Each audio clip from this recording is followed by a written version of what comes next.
One of my favorite applications to use that is science specific are PhET simulations. This is a great opportunity for our inquiry-based learning for students to manipulate technology, but also get a hands-on experience with some opportunities that they might not be able to in a classroom, maybe a lab that we're not able to create. Maybe if it's chemistry and we're looking at something much smaller than we can physically see in a classroom.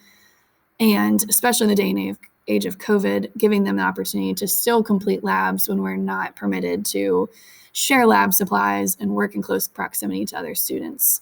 We use one of these for at least one for every unit. This is our circuit simulation where students are building circuits. They would be following prompts in their HyperDoc where they're following about increasing resistance, increasing voltage, using their tools to make observations about how it changes those measurements.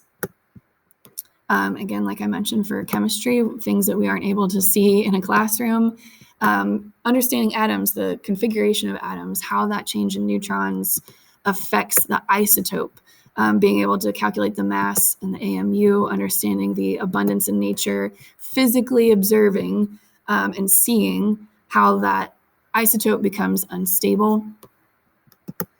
With our energy skate park, the students really love this one. Being able to observe the changes in the kinetic and potential energy, the graph is created for them. And so this will be an activity where students are answering questions as they follow along, again, building the ramp to specific specifications, using the virtual tape measure to build it accordingly. And then they're filling in their data table. They're creating graphs. We're practicing the skill of screenshotting and inserting the graph into their document when they're finished. So that would be one way that we're able to assess their learning is based on those responses, coming to conclusions based on that data. Of course, then they get creative and build some loop-de-loops and some crazy ones. We've also used PhET simulations, embedding them directly into EdSite assessments, which of course, as we know, gives us quick instant data, and especially based on student groups, which is a huge help. So it just has a lot of flexibility.